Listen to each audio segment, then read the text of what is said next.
50 करोड़ के बजट में बनी दृश्यम 2, जिसमें ना कोई ढंग का गाना है और ना ही आइटम सॉन्ग और ना ही फिल्म का हीरो 50 गुंडों से अकेला फाइट करता है।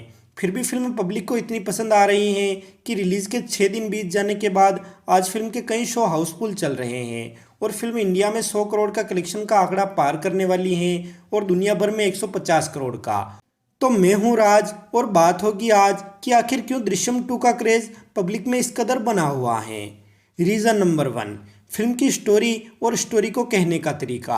दृश्यम 1 जो कि 2015 में रिलीज़ हुई थी, उसकी स्टोरी ऐसी थी कि आम लोग उससे बड़ी ही जल्दी कनेक्ट हो गए। जैसे कि कैसे एक चौथी फेल आम आदमी अपने दिमाग के दम पर कानून के धुरंधरों को चकमा दे देता है, क्योंकि फाइट और 50 गुंडों को पीट देने वाला एक्शन तो आम आदमी नहीं कर सकता, लेकिन अपना दिमाग तो दौड़ा ही सकता है।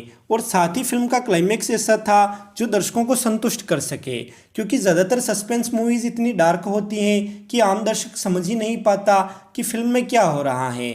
और मूवीज़ में सस्पेंस को अच्छे से समझाए बगैर ही उसे ये समझकर ख़त्म कर दिया जाता है कि दर्शक अपने दिमाग से ही समझ जाएंगे, जो कि हर दर्शक नहीं समझ पाता है। इसलिए वो फिल्म देखकर अधूरा अधूरा महसूस करता है। लेकिन दृश्यम की कहानी डायरेक्टर हर दर्शक को समझाने में कामयाब रहे और इसी के चलते दृश्यम 1 को टीवी पर काफ़ी पसंद किया गया और इसे सूर्यवंशम की तरह ही टीवी पर बार बार दिखाया जाने लगा, जिसके चलते दृश्यम के सारे किरदार दर्शकों के दिलों में घर कर गए और उन्हीं किरदारों की आगे की कहानी देखने दर्शक सिनेमाघरों में खींचे चले आए। और दृश्यम 2 को भी इसी तरह बनाया गया कि इसका क्लाइमेक्स आम आदमी को समझ में आ सके, इसलिए वर्ड ऑफ माउथ के दम पर यह फिल्म चल निकली। रीजन नंबर 2, एक्टर्स की परफॉर्मेंस। दृश्यम में अजय देवगन का कैरेक्टर इंट्रोवर्ट है, जो बिना ज़्यादा कुछ हो हल्ला किए बड़ी ही चालाकी से अपना काम करके निकल जाता है।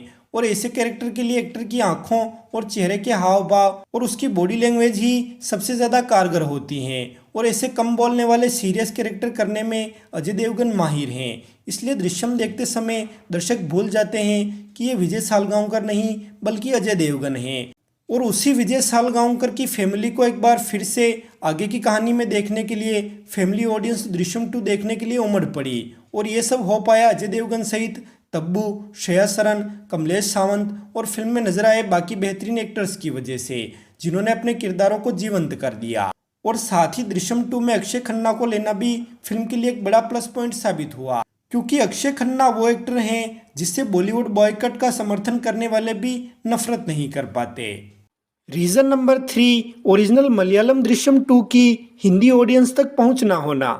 वैसे तो पहले बताए गए 2 रीजन्स के सामने ये काफ़ी फीका रीज़न है, लेकिन फिर भी इसका असर तो फिल्म पर हुआ ही है, क्योंकि दृश्यम 1 हिंदी में देखने के बावजूद मैं दृश्यम 2 को हिंदी में इसलिए एंजॉय नहीं कर पाया क्योंकि इसका ओरिजिनल मलयालम वर्जन किसी ने अनऑफिशियली हिंदी में डब करके यूट्यूब पर कुछ समय के लिए अपलोड कर दिया था और मैंने उसे देख लिया था। लेकिन मलयालम दृश्यम 2 के मेकर्स ने इसे हिंदी में डब करके रिलीज़ नहीं किया, इसलिए हिंदी ऑडियंस तक इस फिल्म की पहुंच नहीं बन पाई।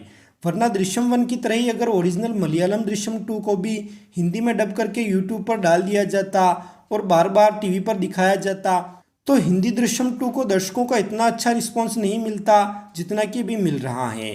यानी कुल मिलाकर पाव भाजी खाई थी या नहीं, स्वामी चिन्मयानंद जी का सत्संग और 2 अक्टूबर और 3 अक्टूबर को क्या हुआ था जैसी बातें दर्शकों के दिमाग में घर कर गई। और उन्हीं बातों को फिर से बनाती हुई कहानी को देखने के लिए दर्शक सिनेमाघर में टूट पड़े। वैसे दृश्यम 2 की हुई सक्सेस के पीछे आपके हिसाब से और कोई कारण हो तो कमेंट कर हमें ज़रूर बताएं। वीडियो को लाइक एवं शेयर कर दें और ऐसे ही वीडियो सबसे पहले देखने के लिए चैनल को भी सब्सक्राइब कर लें।